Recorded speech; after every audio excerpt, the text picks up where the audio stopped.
Welcome to the Point. We're happy to have with us as our guest this week, Senator Mark Huizenga. Senator, thank you for being here. Thank you, Rick. Great to see you.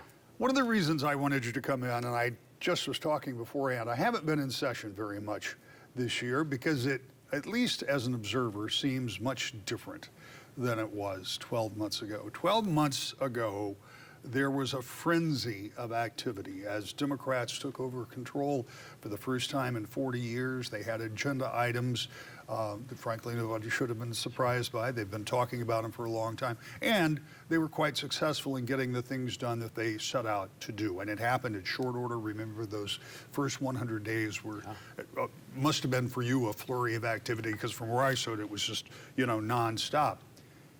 That's not the way it seems this year. Give me your impression of the first couple of months of session. You know, it's I tell people that we're busy, but it's a different kind of busy. We're in the budget season now, so that's taking up a lot of our time with committee hearings and things like that. But the way things move on the floor is at a very slow or truncated pace, I would say. Probably a lot of it has to do with the fact is that in the House, they're 54-54. With them losing majority there, it's a tie. So that means, of course, your viewers know you have to have both the Senate and the House pass bills before it can go to the governor for signature. So there's just a little bit of a, butting heads of making sure that we can get things done. Not much is coming out of the House. Consequently, we're not sending much over there either. We're showing up, we're in session, but it's not very busy. And one of the things I should point out, and this is not in your chamber, but because of that 54-54 tie, I know that Leader Hall has tried to get to a point of power sharing. Fact of the matter is, Democrats are almost guaranteed that they'll get back to that 56 vote margin after special elections in two heavily Democratic districts. I don't ever like to try to predict the outcome of elections, but the vast majority of people that look at those races say those are Democratic seats. And so there's not a great incentive right now for Democrats to relinquish too much power. So that's going to keep things slow over there. And consequently, in the Senate, you have some time to work on some things, talk about some things, because you're not being forced to push those budget issues over. And I should say, after those special elections, you'll still have all of May and all of June, which should be enough time to get budgets done, right? Well, I think we'll be able to get the budgets done, but no question about it, I kind of refer to it as the politics of politics, that, everybody in the House is up this year. Right. So usually you don't see too much a ruckus policy come through or things that are going to be earth-shattering, because everyone's a little bit concerned about how we're going to do in the ballot this year. Not me, I'm not up this year, but if you're in the House, everyone's up on the ballot, so that makes a big difference too. Yeah, it'll also make a little bit of difference, because in addition to that statute that went into place after the governor's first budget year to get the budgets to her desk by July 1st, in addition to that deadline, which has been blown past most years since it passed, there's also the incentive for all of those House members to get back in the district and campaign all summer. So there are a couple things working in favor of getting the budget done. Let's talk a little bit about that budget, because you are on the budget committee. You are on one of those committees, one of those subcommittees, which is the largest spending point in the entire budget, which is Health and Human Services. You have kind of an interesting printout here that I can't put up because I don't have it electronically, but you made a comparison to the way the budget is shaped up, the way it is structured as proposed by the governor, I assume. This is the budget number you're using, and reducing it into what might be a household spending item. Tell me a little bit about this, because it's an interesting comparison, a little bit easier for people to get their minds around when you're talking about perhaps $81,000 or $82,000 instead of $81 or $82 billion. Yeah, that's right. So people come to my office hours or call the office and say, what can we do? And they see a number like the budget's $81.9 billion. That's just too much money for us to get our minds around. But I said, look, what if we took 6 zeros off of that? And what would that look like? Well, that's $81,900. That's probably close to an average family income if you're both making $40,000. And said, how would that look if we were to say by these departments? And so people have a better understanding. So you're right, Health and Human Services, $37,000. That's probably more than you would spend. School aids, $20,000. But it falls off pretty quickly after that. But I think just as important, or more importantly, is that we think about budgeting as spending the taxpayer dollars. These are the hardworking taxpayer dollars that we're entrusted with. And not only just spending those things, but when we did the analysis the first time through and did this, the amount of dollars left over, it didn't even count as a rounding error. So it came up as zero. The truth of the matter is, it's $7 or $7 million. Of the $81.9 billion, we're spending all except for $7. And if you had a family budget, you probably wouldn't do it that way. In addition, when we look at their long-term liabilities, the road funding, for instance, people like to fix the roads, but understand that road funding, the way we're doing it right now, primarily is through bonding. And we have $3.5 billion in bonds. And a bond is just like a credit card. But imagine you buy a refrigerator and you think it's going to last for 15 years and you put it on your credit card. Would you pay it off over 15 years? Because roads last about 20 years and these are about 20-year bonds. So this is creating a vicious cycle, and it's great to have things that are new, but remember these are just credit cards. In addition, one of the biggest problems I have with the budget this year is that we have long-term liabilities. And when I was mayor, I always worked hard to make sure that we fulfilled the obligations for those who've gone before me. Pension obligations and things like that. So the Michigan Public Employees School Retirement Program, we owe $34.9 billion. And it's constitutional. The governor has the right to do this, but she said, let's just not pay $670 million of that this year. By the way, when you total this, it's $43.8 billion, or if you use that family income, $43,000. That's a lot of debt hanging over your heads. And I think that helps people understand that we don't necessarily have as much money as you think, and we have to spend every dollar wisely. When you talk about deferring payment on some of these, like teacher retirement, for example, and public employee and retirement, which includes teachers, what does that mean down the road? That you will have to increase those payments? I mean, that obligation ultimately has to be met constitutionally, right? Yeah, well, it's an actuarial calculation. So the actuaries say, here's what we think the liability looks like. If we don't pay it now, it's just this proverbial kicking the can down the road. And I don't think that we should be doing those things to teachers right now. It's a promise that was made by others, again, to take care of them in their retirement with the pension dollars. As you look at the budget process this year, and you have some questions, obviously, about it, what is going to be the biggest holdup in the Senate, do you think, when you look at the budget? And you've had testimony, I think, even this week in the Budget Committee. What is likely to be the stumbling block there, if there is one? Yeah, I think one of the biggest things is the economic development plans. They want to take an additional $500 million and put it towards economic development. Just this week, we were in what's called Labor and Economic Opportunity, and we had somebody talk about Michigan and how we rank. And they talked about how great things were. But the next person that gave testimony talked a little bit about our rankings and why we are in the position we are right now. And I asked the question, I said, are we a top 10 state from an attractions perspective? Top 20, top 30? And they said, yeah, we're in those 30s. And the reason is that we don't have jobs that pay as well as they used to.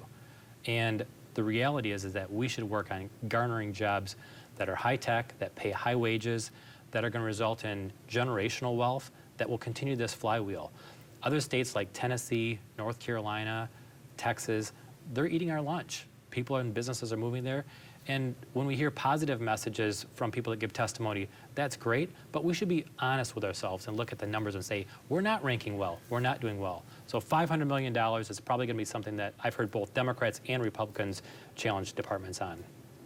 What is the difference between those states you mentioned and Michigan? I mean, we are long known as, if not the, certainly a manufacturing powerhouse.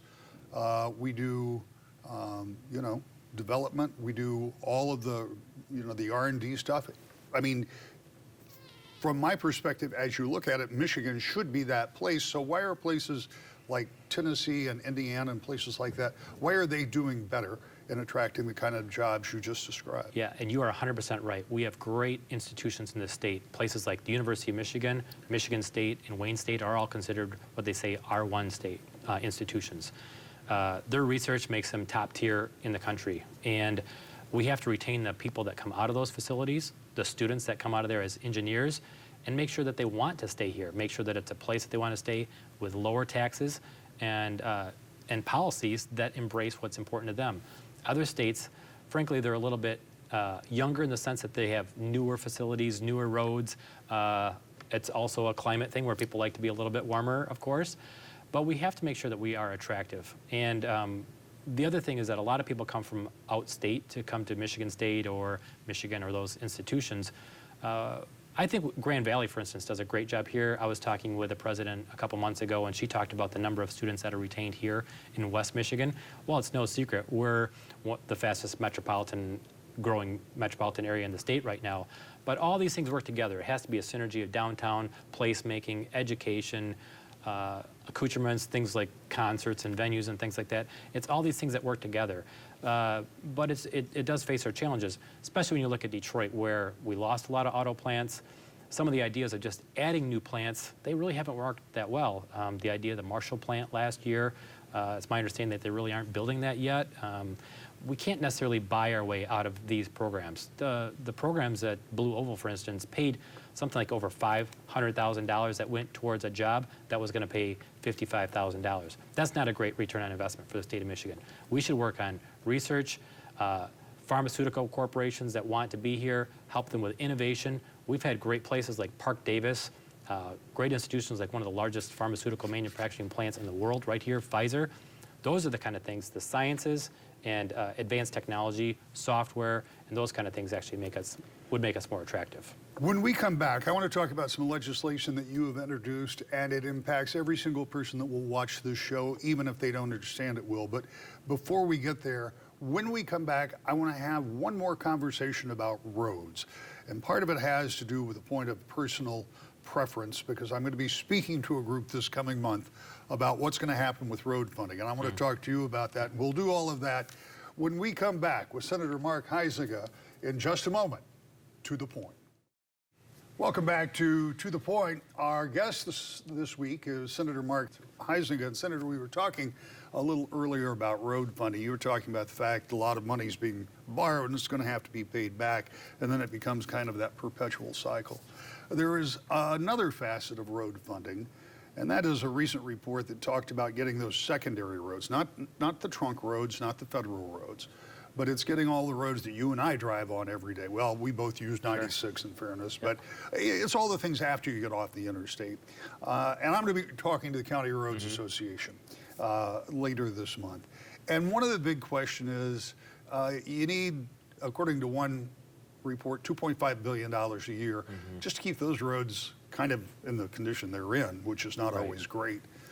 So you really need more money than that, and that's road funding that doesn't exist, and I don't know where it's going to come from. What do we do about the state of roads at some point? Because we're using a plan to fund roads that was developed in 1951 when nobody was thinking about electric cars, or not even thinking that everybody would have 2 or 3 cars in the household, and all the miles we travel and all of the different changes that have happened over that long period of time. Is that something that you and the legislature are going to have to deal with sooner rather than later? You know, we always wrestle with how do we get more money towards roads. Obviously, we see inflation every day.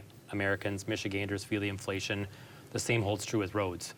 A dollar just doesn't go as far as it used to, and people are surprised to say that, you know, the redoing of 196 between Grand Rapids and Holland was almost $70 million. That's a lot of money.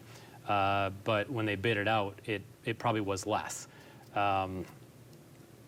One of the things that I must mention is that the bond payment that happens for all these monies that we put on our so-called credit card, that actually reduces the amount of money that's available through what you described as Act 51, where a certain amount of dollar goes towards state trunk lines, county roads, and then local roads. It actually reduces that top line number, so less dollars will be going there, which actually exacerbates the situation, which is why I've been so emphatic in not putting these things on the bonding side of things. Residents and constituents shouldn't have to know or care if it's a local road or county road or a state road. They expect us to do the work, and this kind of policy actually makes it harder for us. Are you going to have to rethink PA 51, which is, the PA 51 is the act of 1951 that sets that formula that you just talked about? I think the formula actually works pretty well. You could argue that it could be changed, coulda, woulda, shoulda, but the reality is that with internal combustion engines, the gas tax is supposed to go towards the roads. If you have an electric car, your registration cost is about double what it is for an internal combustion engine. To make up that difference. To make up the difference, right. But the part that people get irritated by is the fact that not all the dollars that's sales tax at the pump doesn't go towards roads. We should find a way to fix that. That's really job one, I think. But two, we have to think about the fact that cars are, more efficient. And probably the biggest issue is that the feds don't have that policy with electric cars. They only have the federal gas tax. So although we look at the numbers and we see less great growth of revenue, on the federal side, if we continue to use less gas and have more efficient vehicles, that number is going to fall even more so because they don't have this makeup based on the registration of the vehicle. We never have a lack of things to talk about, so we're going to move on. And I want to talk about this very serious issue, and it's something that you introduced. It caught my eye because it was in the last 2 years that I sat down with the U.S. Attorney for the Western District, Mark Totten, who I've known him for a very long time. And the U.S. Attorney sat down and wanted to have a serious conversation about fentanyl and the problems that it creates and the danger that it creates. And he and I have kids about the same age. And it's a frightening prospect that these innocuous looking tablets, they could be anything, that could have been made anywhere and distributed among kids who might think they're nothing more than something simple, which whole other conversation to be had. But they can be fatal, and they can be fatal in a very short period of time. You introduced legislation to deal with that would increase the penalties for possession, transport, manufacture, all manner of things. But it all also ties back to the crisis on the border, where we believe so much of this is coming into the country. Tell me what your legislation would do, and then we'll talk a little bit more about the problem. Yeah, and that's right. We're trying to say, look, if you're manufacturing products and creating, exacerbating this crisis and putting fentanyl on things, there should be greater penalties. Rick, over 3,000 people in the state of Michigan died in 2022. This isn't an anomaly. This hits small towns, large cities. Everyone across the state probably knows someone who's died from some opioid overdose. We introduced the bill about a week and a half ago. That day, I had a call from somebody in Detroit that said, tell me about this bill and what it's going to do, because we just had a story of someone, 3 guys hanging out, a dad who's going to live, but his 2 buddies, they got some drugs laced with fentanyl, 2 of them died, and dad's in intensive care. The kids had to use FaceTime to call their grandma to say, we have a problem here, we don't know what to do. Rick, this is a crisis, and we have to be responsive. A lot of times, I think, frankly, politicians get a bad rap of saying, like, oh, you're just going to throw the bomb out, like, try to cast the blame or make it blamed on the border or whatever. The DEA says, yes, majority of these things are coming across the Mexican border. That's not our problem in the sense that Michigan isn't that border state and we're not the DEA. We're not federal agents. But we can and should do things here, right here in our town, to make things better. We heard policy this week in the policy committee to talk about DHHS and the opioid settlement. If you recall, about $1.6 billion will be coming towards the state of Michigan from the manufacturers of pharmaceuticals that were causing this opioid epidemic that we're part of right now. That money is going to be split 50-50 between counties and the state. Of the amounts in the counties, I said, should we have some language that says that we ensure that things are being delivered consistently? Because each county then has the right to do what they want to do with it. My boilerplate language that I brought forth to the chair and said, can we do something to ensure that the same kind of policies are delivered from a person who lives in Ottawa County or Kent County? They all think of themselves as metropolitan Grand Rapidians. They come to the venues downtown, and the reality is the county lines may change the way that they get treated. We should and can make sure that people have the same access to all the same treatment programs, whether you live in Kent County, Ottawa County, or Wayne County. There are languages and templates that are out there to help broadcast this information about how to do this better, but I want to put it in law. The chair was very grateful for the idea and said, let's work together. And I think a lot of times folks say, you guys need to get together in Lansing. The chairman is a Democrat. I get along with her fine. Senator Sylvia Santana from Detroit, who has been around the legislature for a while, and you and she work together as you have regularly on things. Exactly. So a lot of times people will talk about the fact that we don't get along. The reality is that we work together, especially things like this. This is not partisan. 3,000 people died. we didn't say they were Republicans or Democrats. These are Michiganders that succumbed to this horrible crisis. When I see a piece of legislation like this, and obviously, I will admit that I have a bit of bias because I'm very concerned about this type of thing. So when I see a piece of legislation like this, and when I hear you talk about the bipartisan nature of it, is that different this year than it was last year? Or did we just miss it last year because there was so much that was going on that had a real partisan feel to it? I would say it was still occurring, but it was overshadowed by very strong ideological differences. At the end of the day, I represent the district, and it's my job to work for that district to get things done for people regardless of their party. We still got a lot of things done last year that are nonpartisan, I would say, as well as bipartisan, things that we work together on. But at the end of the day, we're still here to work for our communities each and every day. So pardon me, what has to happen next? You took testimony on this, so you're in that phase. Where do we go from here? So right now, we're actually working with our drafters to say, what does this look like legally? How do we make this work? What is it going to make sense to put in this? They call it boilerplate language. Right. It goes along with the budget. It's part of the law of the budget. And that's where, as an appropriator or a person on the budget, I think it makes it easy for us to help be part of the solution, because that budget has to be bipartisan just to get over the finish line, because not everyone's always going to agree on it. But working with the chair, Senator Santana has been great, and I'll continue to work with anybody that wants to do things to keep people safe. So you'll go to this, you'll try to get some language, you'll bring it up in committee, it'll go along with the appropriation, it'll go through, then it'll have to go to the House. Probably we'll have to wait until May before they take it up Right. In the House. So this process isn't going to be a quick one. Let me ask you a question, and I probably should have followed up at that moment. We've only got about a minute and a half left, but when you talk about having that boilerplate, when you talk about the templates in there, and you're talking about making the delivery of these services and the rule, if you will, the same county to county, are you going to get pushback from the county from trying to impose some rules to go with that money that comes down? That's a very important point. And I think anytime we work on policy, we have to talk to stakeholders, because we don't want to create a situation that's too onerous, that puts too much work on creating reports that are just going to be nonsensical. We'll work with counties to say, or the Michigan Association of Counties to say, this is a language we think, is this going to be acceptable and appropriate for your members? And but you have to do it that way, because otherwise you're sure to alienate somebody. All right, a couple of predictions. Every year the question is, and it really has not been the big question since Governor Whitmer's first year, and that budget process was a train wreck, to be generous. But since then, some things have been put in place that we've talked about. Does this budget get done in a timely manner, particularly given that there's pressure over in the House to get it done and get home and campaign? And do you think this is something that you can work out these differences? It's easier when there's less money. Last year we had $9 billion and they spent it all. We don't have that luxury this year.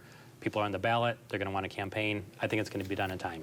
Senator Mark Huizenga, thanks for being our guest. Thanks, Rick. Come back and join us. We'll be back with a final note to the point.